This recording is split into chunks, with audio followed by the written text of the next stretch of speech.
No, my hoki mai, welcome back to another episode of Quite Simply Politics. I am your host, Holly, and I finally remember to introduce myself regularly now, so I think we've got it team.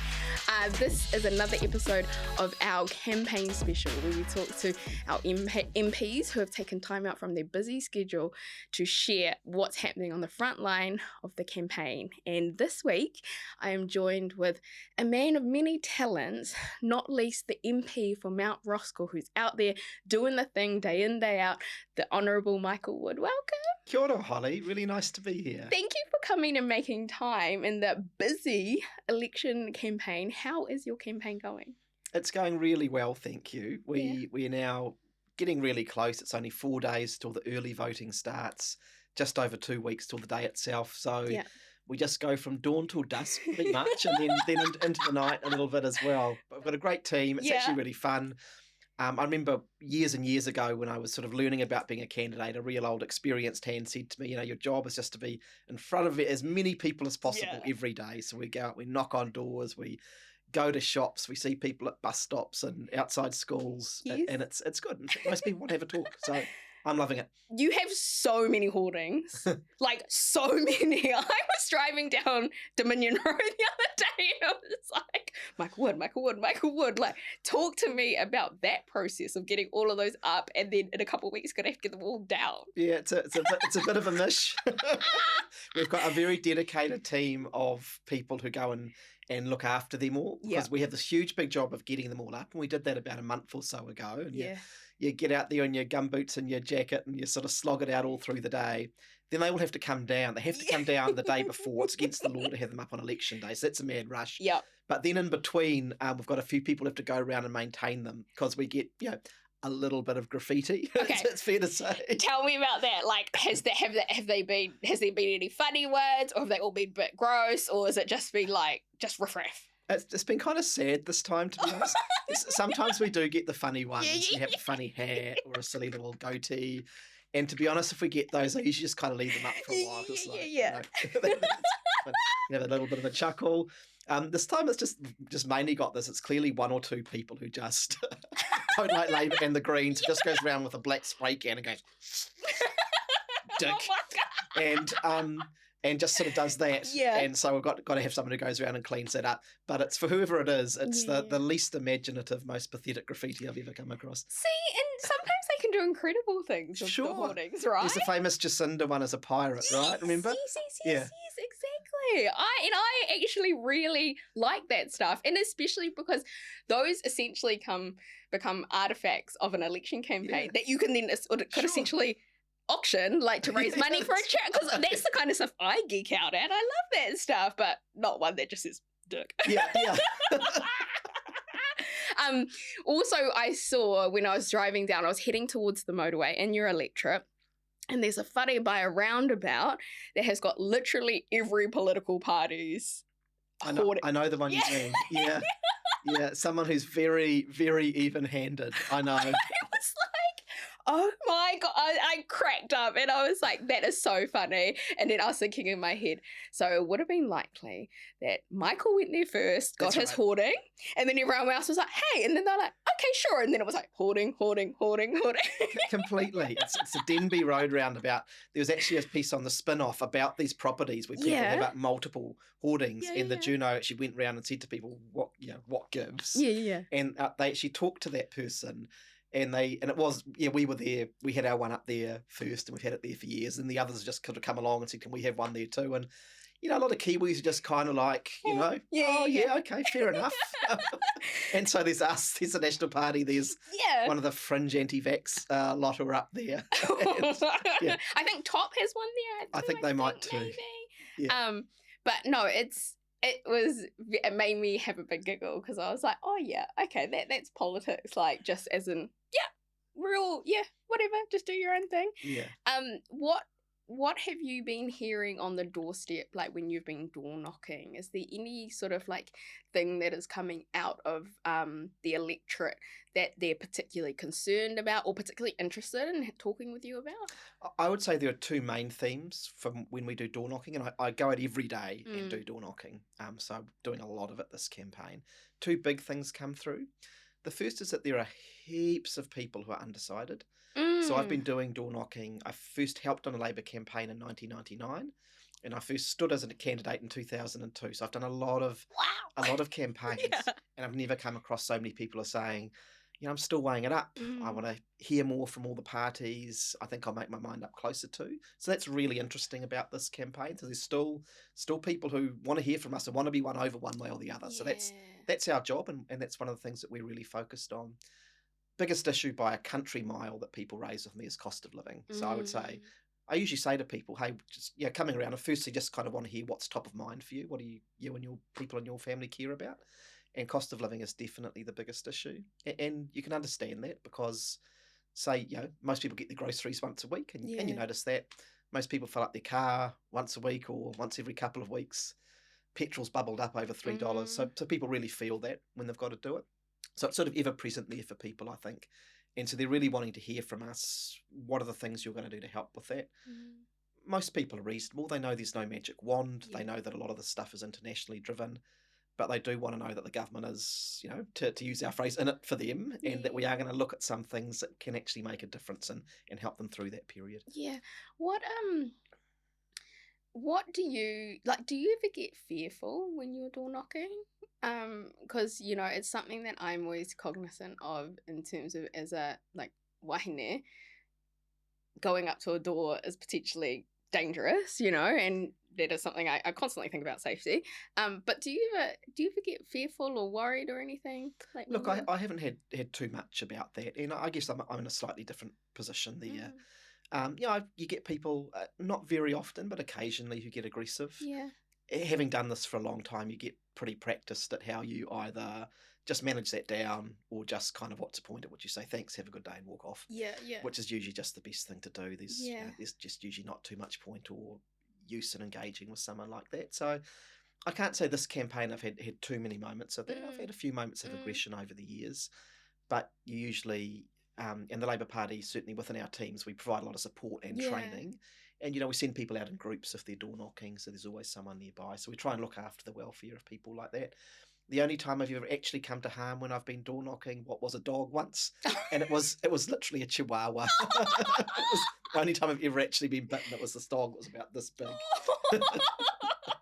So I usually get through unscathed. Yeah. Because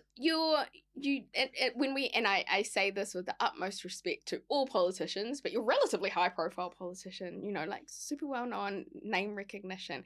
And I'm interested to see whether or not you have seen any or experienced any sort of vitriol on the campaign coming at you. Have you had any of that? Oh, look, here and there, the odd moment of that. And that, unfortunately, is how politics can be a little bit. Yeah. And I think there probably is a little bit more in the current environment. But I also wouldn't overstate it. The vast majority of New Zealanders, whatever their political views, are pretty decent to deal with. Yeah. So like I said, I've just door knocked, hundreds and hundreds, up in the thousands of doors now this campaign. And I've come across plenty of people who aren't going to vote for the Labour Party. And most of them will either just say, no, not voting for you, or they'll want to have a bit of a chat. And it's fine, actually. There are definitely a small group out there, some particularly motivated by some of the conspiracy theories and things that have risen over the last few years, who are just sort of on another plane, really. And there's a little bit of vitriol there. But again, what can you do in that situation? You can't actually do much to win someone over or usually to manage it down. Usually just politely just sort of exit. And that kind of diffuses things. Because that's what I always wonder about this sort of really vocal minority versus sort of the passive majority. Because sort of what you've talked about, is genuinely my experience in politics as well, given I don't have to do what you do. But I don't get the sense that people are going out of their way to make politicians, especially those who are in our house, in Parliament, feel shit for the job that they do. Yet the way it's sometimes painted, I would get the sense that like it's non-stop. Do you know what I mean? Do you know, I think there's a really clear distinction I could draw here, actually. In the vast majority of cases in person, you don't get much of that. You get a few of the, I'll just be pretty direct about it, a few of the people at the cooker end of things who will just do that, but very, very few. Different on social media. And so there is sort of an organised mob mentality on social media where there is a group of people who will just go out, who do just in a very organised way, try and make life miserable and just relentlessly attack, and sometimes a pretty foul way. And so, you know, for many politicians, everything you put up, you'll end up dealing with that, and so you become a little bit immune to it. But it is this distinction, I think, that social media makes it kind of easier for people to do that because they're not having to look you in the eye, stand in front of you. It's from a keyboard. It's distant, and it's a little bit. I remember reading this piece some years ago, and it was about warfare, and it was about the fact that, you know, the technologies that we have in warfare now mean that someone, you know, to launch a missile attack, someone can now press a button effectively in a little command center 1,000 kilometers away that can kill a whole bunch of people. Very different and much easier to do that than if you were the person having to go in there with a weapon. Right? And so kind of by sort of being at more of a distance from the person, you kind of lose some of your humanity. It's not as direct, the fact that you're attacking and belittling and trying to bring someone down. And unfortunately, social media does bring out some more of that. Okay, this is a really weird segue, but just bear with me. You talked about sort of missile, and so therefore we're sort of talking about war. In one of the campaign debates, it was the TV one, there was the reference to sort of like unrest within a country and how New Zealand would deal with that, to both Chris's. One of the things that I was particularly struck by was that they both had very similar responses, which I thought was indicative of quite a good space that we're in, because they're both very moderate in terms of like, we're not out here to seek to be destructive and that sort of thing. What did you make of that? Was that the China-Taiwan question? Yes, that's what it was. Yes, Taiwan. That I couldn't remember. Yeah, it was a really interesting moment because it was I think it was a question that, I think probably both of those leaders weren't expecting to get. And, you know, one of the things about, leading a country is that you've got these pretty awesome responsibilities, and the things you say have a real impact and, you know, like actual repercussions. Right? And so, and that particular issue, that flashpoint of China-Taiwan is one of those. It's one of the most worrisome international situations that could be a point of real tension, and if there was a conflict there, it would be extremely dangerous. And so, you know, as a political leader, you don't have the luxury of just blurting and saying the first thing that comes to mind for you when you get asked a question on the spot. And so actually the appropriate and responsible thing is, I think, to do what both leaders did in that case, and to just kind of sort of pat it down and move on. Now, it's not to say we should never have a public debate about these issues and what New Zealand's position would be on a range of international issues, but you do have a responsibility to carry that through in a responsible way. And sometimes people have asked me not dissimilar questions in public formats, and I've sort of had to say, well, if I was just an average citizen, I could just tell you what I think off the top of my head whenever I wanted. And as a political leader, you just need to think a little bit more carefully about that because, your words carry weight.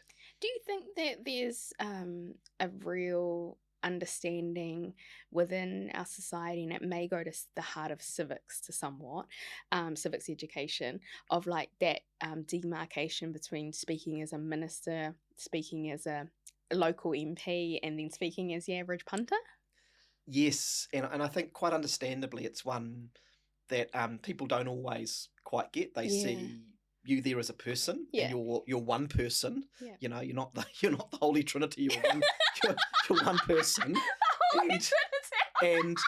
But you in the job you do have those different things. You do have your own personal views. You have the positions that you run on as a MP for the party that you represent, that you are bound to follow. And then if you're a minister, you have certain other strictures around what you can and can't say and do, because your words really do carry weight at that point, and you're bound by cabinet collective responsibility and all of those sorts of things. And that's up to us to manage ultimately. And ultimately, I mean, one of the truth is, if someone who's a minister, effectively the rule is whenever you're talking in public, you're talking as a minister. So you always have to talk in those. Default to that. Yeah, and that does mean that sometimes you have to be a little more careful and a little more guarded than you otherwise would be. And that can be a little hard for people to understand sometimes. But, for example, if, Cabinet has been making decisions that have an impact, for example, on a particular, or might have an impact on a particular company, for example, and you just sort of start riffing on that, then your words can have an impact on the fortune of that company, people's jobs, and that sort of thing.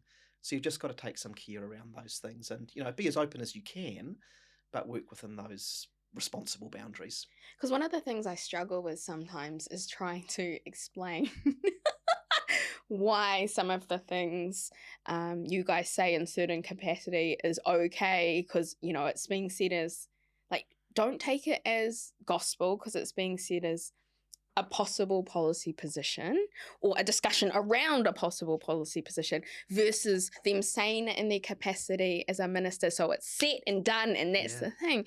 And I'm just like, sometimes I'm like, golly gosh, this is getting exhausting. Explain this again and again and again. Is there anything that you would say to people who, want to, because we have a lot of people who are really interested in politics, but then starting to pick up the nuance behind it, that listen to this podcast? Is there anything that you'd say to them in terms of like really starting to sharpen their dial? Yeah, look, that for me, in the time I was a minister, that was always one of the most difficult and challenging things, where maybe a community had been asking you to advance a particular issue for some time. So I can think about the time I was immigration minister, and one of the biggest issues with many of our migrant communities was around the issue of a visa for parents to be able to come here and settle as residents. And it was something I really, really wanted to do as a minister. I'm really connected to our migrant communities in Mount Roskill and across the country. I knew it was incredibly important for those communities. But whenever we make a policy through government, we have a real process. Yeah. We have to do detailed policy work to make sure that the policy is actually going to work, that you're going to be able to operationalise it, that you're not going to have any perverse outcomes that you didn't intend. You need to write up the rules so that it's clear how people can follow it. You then need to go through a cabinet committee process so that your other colleagues can understand the issue, can ask questions, can identify if it might affect their portfolios. That process usually takes 6 months, at the least, if it's a moderate to large issue. And during that time, all you can really say to people is, we hear you, we're working on it. And that can be really frustrating for people. But if you say, yes, we're going to do it, and the final decision hasn't been made, and then it takes longer, or you have to do something slightly differently, then you let people down because you set a false expectation. And so, again, that's on us. We just need to manage that. But just for people who are sitting out there sometimes thinking, well, why does it take these guys a long time to work through an issue and get an outcome? It is because we have a process to try and make sure that our policies are robust and they can be implemented well. And often in that meantime, we do just sort of have to hold fire and just say, we're looking at it now. And it's only really once we've finalised it, we can say to people, yep, we're all go. And so you've got that over the line now, eh? Like that's one of the election policies? Yeah, so that happened in 2 stages. Yeah. So firstly, last year we did put in place a parent resident visa policy at the end of last year. Yeah. I came in as immigration minister about June, and I said to the officials, this is one of the first things I want to do. Yeah. And they were a little bit hesitant, to be honest, but I said, oh, really? We've got to do it. Yeah, cool. Because they were busy and had lots of other things, but I was really clear it was a priority. Yeah. And so we got that in place at the end of last year, and it's a more limited residency policy. And what communities sort of said at that point was, well, that's really good, but there are a bunch of other people who might not be able to reach the criteria for their parents to be able to become residents. Can we have some sort of model where they can come for longer periods and stay effectively as visitors within New Zealand? And that's what we announced last week, that we would, if re-elected, have a policy that enables parents or grandparents to come for a period of between 18 months and 5 years within a broader 10-year visa to be able to visit their kids and their grandkids and spend time with them and help those families to settle. So that's gone down really well. I think it'll really help a lot of our families. It's quite carefully put together so that the costs of that don't fall on the taxpayer. Health and welfare costs fall on the family. Yep. So we've sort of tried to get the balance right there. And I think that will really help a lot of families. And if we're re-elected, we'll really look forward to bringing that in. Yeah. No, it is a great policy. And then I see that various elements across all spectrums have gone, oh, yeah, cool, we should do something too. So I mean, that's a success, arguably, for our migrant communities, no matter what, right? Yeah, yeah. Well, that's right. You sort of there was a great quote from Eleanor Roosevelt, who was amazing person, and she said, "There's no limit to what you can achieve if you don't care who gets the credit," and, which is true. The issue in this case, though, is that if it's a National Act New Zealand First government, New Zealand First has always been dead against anything in this area. So I don't know how likely anything is to happen on that side. Which I don't understand this, because there's on one side they're dead against it, but on the other side they're like, well, we're all immigrants. Maori, you're not even from here either. Yeah, I don't understand how you can have those two. That was an interesting flex, right? That one, right? So obviously, in terms of, you talked about your time as a minister and then sort of what has happened, I don't want to relitigate this stuff, because everyone sort of saw what happened. And so what I'm interested in is, what do you want to do? Like, what's in your future in politics? Like, where are you going? Because everyone in a career has ups and downs. It's just that your career, and like all politicians, it happens super publicly. What do you want to do? Like, where are you heading? Where you see yourself, and what kind of policies and kaupapa do you really want to push for the future? Look, I think probably not all MPs, but I would say nearly all MPs who come into Parliament want to be a minister. And that is because it's when you're a minister that you get the ability to really change things for the better in areas that you care about. Yeah. And that's why nearly all people come into politics. So I want to be a minister. I want to be a cabinet minister again. Yeah. And, you sort of, when you have a down, like I've had, you've got to be a little bit humble and patient after that. So it's a case of building back up after that. I need to win my seat in Mount Roskill. I want to come back in Parliament there. I want to help Labour to win this election. And then I want to, I don't know what the time will be, but I would like that opportunity to be a minister again. And, I think about the time I did have as a minister, and there were real moments of satisfaction, that parent visa policy. Yeah. We implemented fair pay agreements, which are going to give hundreds of thousands of workers the ability to be treated with more dignity in the workplace. One of the little things I'm most proud of is we had a terrible record of health and safety on our ports, with sadly, relatively regularly, people being killed. Yeah. I was able to get our port companies and our unions and our regulators together, and we've completely reformed health and safety on the ports. They are now a much safer place, and everyone is actually working together to make sure that happens. Those are the kind of things you can do as a minister. So I want to be back there. Yeah, yeah. I really care about dignity and fairness for working people. Yeah. That's part of my heart and my kaupapa. I'd love to be in that area again. Yeah. Really proud of the work we did in transport, particularly for better public transport, reducing carbon emissions, taking action on climate change. And look, more generally, I'm a Labour politician. Our vision is for every single person to have the ability to reach their fullest potential in life. And so any areas that help to achieve that, the eradication of child poverty, decent basic housing for people, are all things that I care about. And if I get the opportunity to contribute in any of those areas in the future, I'd put everything into it. Yeah, cool. I love that. So you're just like, this is where I'm going, reflecting on that, and then, I like that. I think that's the way you've sort of got to be. Politics is a rough business at times. As you say, most people in their careers have an up and they have a down, but it's very public when you have a bit of a fall, as I did earlier this year.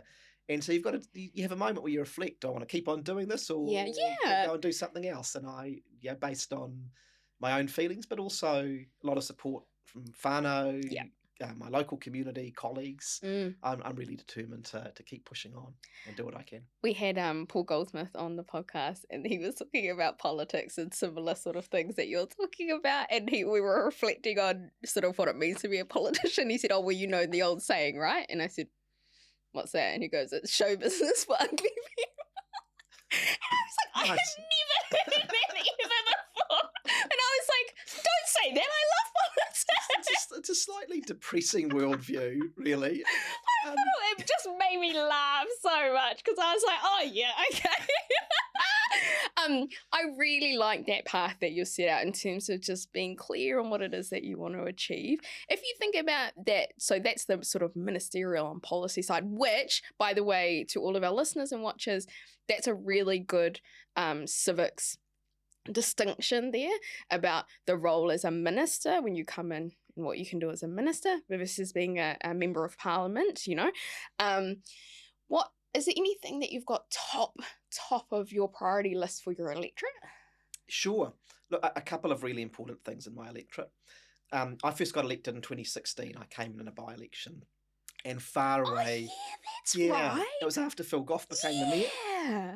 And I came in. Oh my God! Look, my memory is like, oh yeah. I don't expect everyone to remember those sort of details, but far and away the biggest issue when I came in and got elected was housing in Mount Roskill.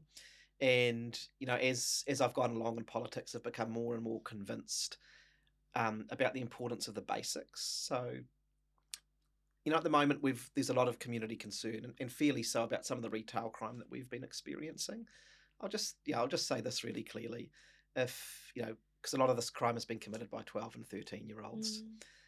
If those kids were in stable, healthy homes with parents who loved them and gave them encouragement, in school every day, being well fed, 99% of that crime would go. And so there's really something about getting the basics right. Yeah. So in my electorate, my community, we've made real progress on housing. Roskill South, Waikowhai, where I live, we've got massive housing programs that are underway that are building more state houses, affordable houses for families. We need to keep pushing that, because if we give every family a decent, basic, stable place to live, that is the bedrock of being able to put your roots down in your community, feel secure, and do well in life. So that's still really important in my electorate, and I want to keep the momentum up in that area. And it's Auckland, decent transport, particularly public transport. We've been pushing away on light rail. Yeah. And we've got to build that linked up network in Auckland. Otherwise, our congestion will get worse, our carbon emissions will get worse, road safety will be worse. Every successful, thriving big city has a linked up public transport system. And our plan, which revolves around Auckland Light Rail, the alternative harbour crossing, Northwest Rapid Transit, the Eastern Busway, and building a linked up kind of London-style grid that enables people to move around really efficiently.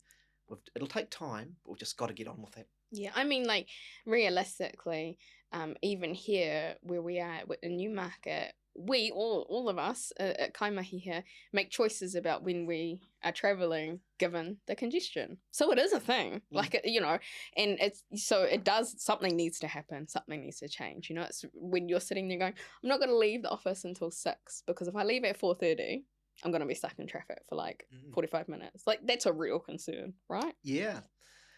The thing about this area is that we know that it works. If you get good public transport in place that is frequent and reliable, people will use it. So I'm really lucky where I live. I live in Waikowhai. So if folks don't know where Waikowhai is, it's sort of a little micro suburb.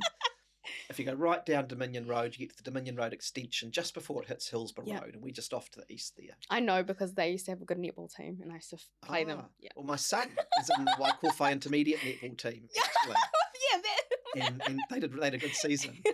And we're really lucky, because where I am, I can go about 100 metres to the left and get on the 25 bus that goes down Dominion Road, or about 100 metres to the right and go on the 27 bus that goes down Mount Eden Road. So pretty much through most of the day, within 10 minutes, I can be on a bus, and that can take me to most of the places I need to go. So I use it a lot. I came here today on the bus. I love that. And it was really convenient. Yeah. It worked really nicely.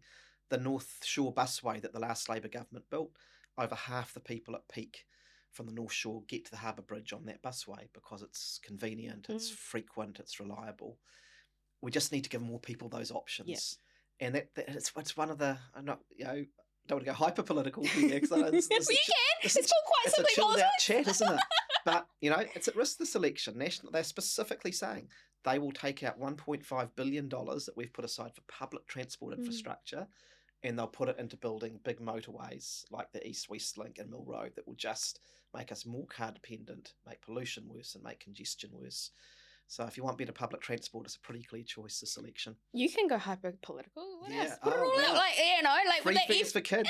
Gone under national enact. Half price fares for under 25s. Gone. Look, one thing that I was talking to, because I try to, especially in this domain, let politicians scrap about political stuff and talk to you guys about who you are and what drives you and stuff. And one of the things when I was talking to Priyanka when she was on just 2 episodes ago, I said to her, one of the things that I changed my mind on, which I was very into, but Labour government brought it in, which was school lunches, Yeah. I was very much of the view, no, it's the obligation of the parent to be doing this, da, da. And when I actually started to look at it and I started to think about the rationale, you're essentially saying to children, if you are not getting fed and for whatever reason, that is now your responsibility because your parents can't feed you, therefore we're not going to feed you, and you're going to ingrain intergenerational poverty. And I freaking hate that, because we know one of the best ways to get out of intergenerational poverty is education. So don't you want them to be fed so that they're learning? I was just like, I don't understand this idea. You want them to have a good meal at school so they can have a good education, and therefore they might be able to turn the dial on their future. I don't understand why we're going to punish the child. Absolutely.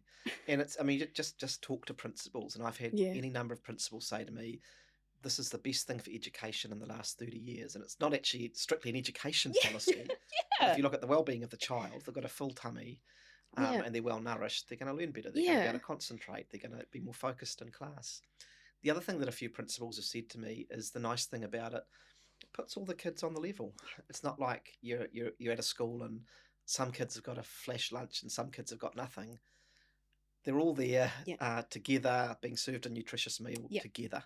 And it kind of puts everyone, as I say, on a level playing field. Yeah. And that's there's something there about building community and building the links absolutely between people. You know, it always reminds me, there was a number of years ago, there was work that was done on rheumatic fever in Northland. And again, you think health problem, what are the health interventions you make? Yeah, it turned out that the best thing that we could do, and they did this, and it brought significantly positive results, was to improve the warmth of people's housing.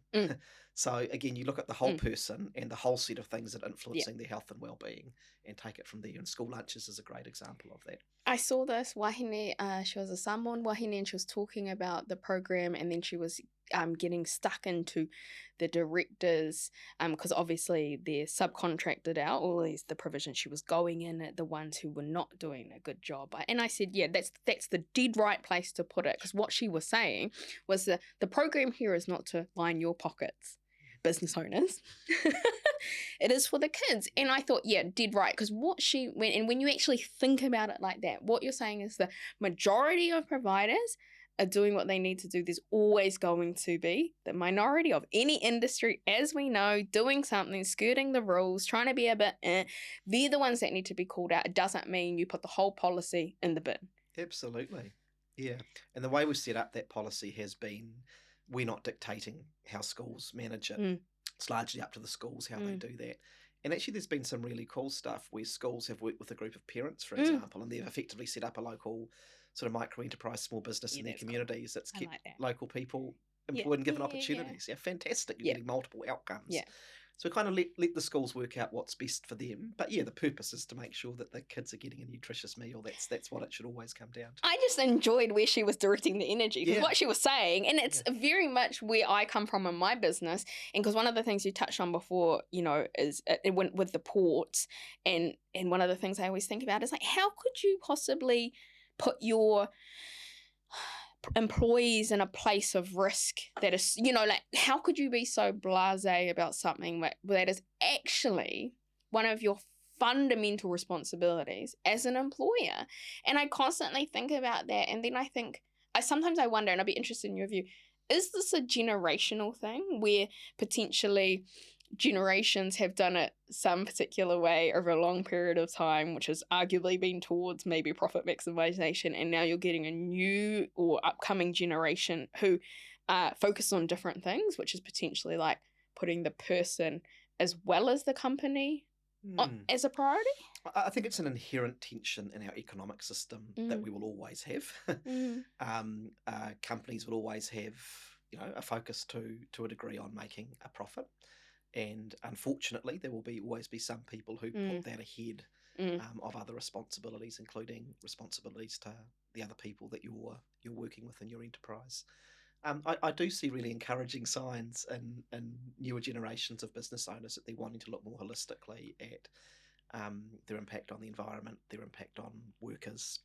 And I guess I've sort of got this view that in any enterprise, you've got to remember, and I talked about this a lot with fair pay agreements. So say, you know, if you run a business you're producing a product or a service of some kind, the thing that you're producing is a shared endeavour. It comes about because you've invested your money, your ideas into it, and it comes about because you're employing people who are putting their labour into producing that product or that service.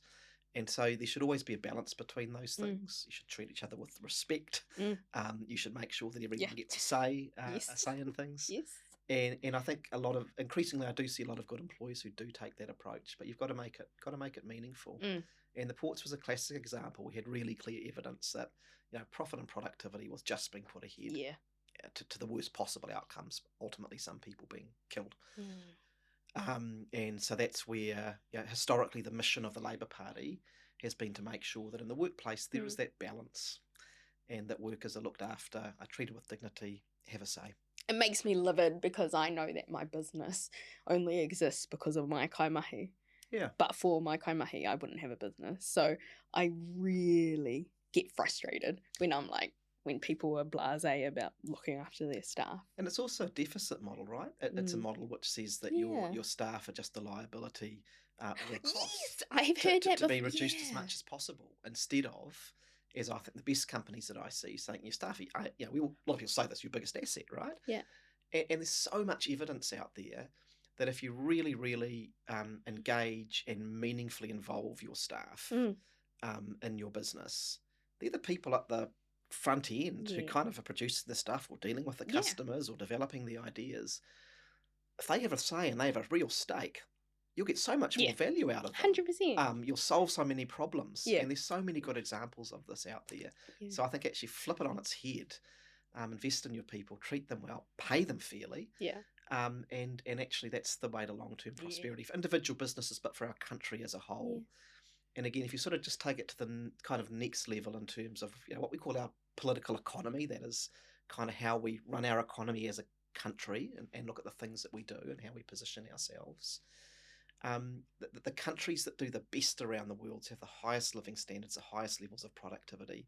They don't go down the low road of just minimising the costs of their workers and producing stuff as cheaply as possible. They take the high road and they invest in the workers and they involve their workers. And that's actually how you grow a more productive economy for everyone.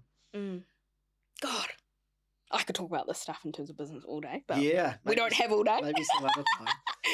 You have to go campaign, keep knocking on doors.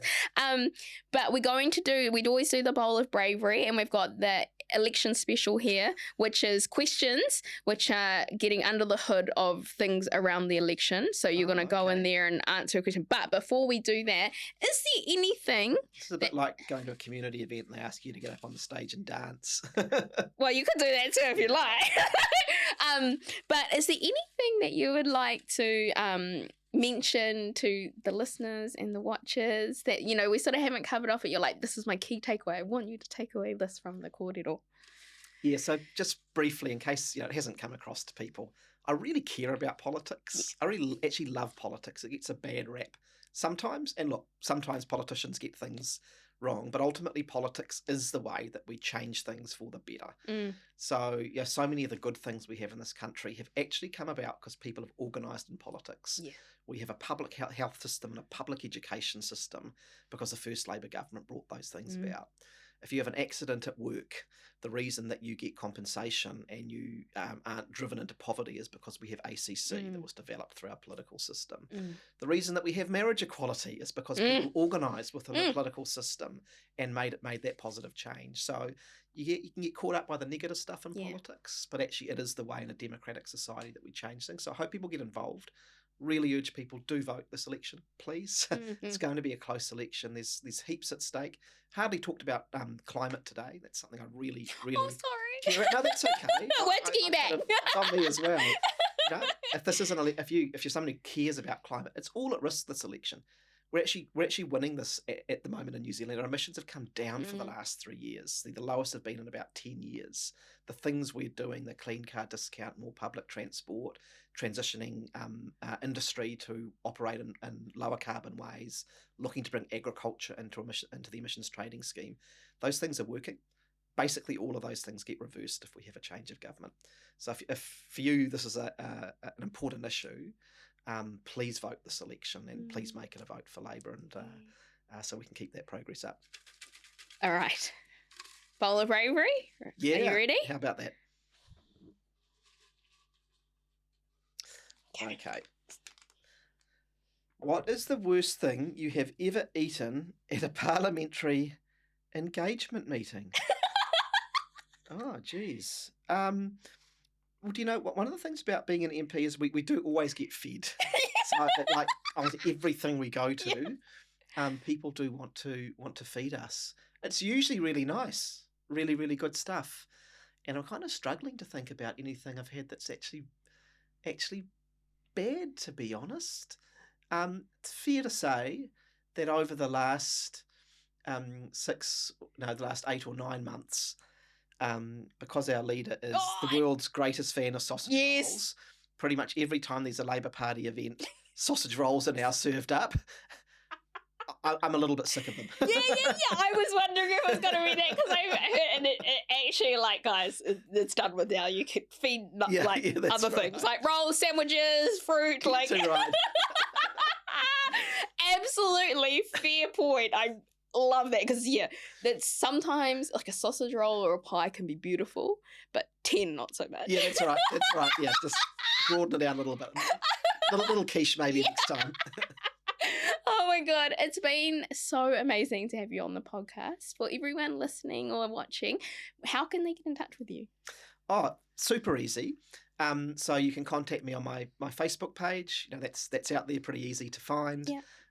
You can, if you want my help as a local MP, you can contact my electorate office 624 9978, or email me michael.wood@parliament.govt.nz. Yep. But the easiest way to drop me a line, Facebook or Twitter. And look, the other thing I'd say, if people really care about this election, great that you go out there and vote, but 2 weeks to go, you can get involved as well. So if you are interested in actually getting involved and volunteering and helping us out in the next couple of ways, you could drop me a line, as I say, on Facebook or Twitter, and be happy to get you on the team. Amazing. And you can tell from the chat that he looks after his team. And if he doesn't, come and tell me. Right. Thank you so much for spending your time with us today. It's been my absolute pleasure. And I do hope that we will be able to have you back on the podcast at some point and potentially talking about the ways in which you're making some more of these policies come to life. I'd love to talk about that. I'd love to do that. Thanks very much. Thank you so much. That's another episode, guys. Remember to share this if you have enjoyed the kōrero. Remember to reach out to Michael if you're interested in getting involved in his campaign. Like, subscribe, and we've got one more in our campaign special. So I will see you on the next one. I look forward to it. Ka kite!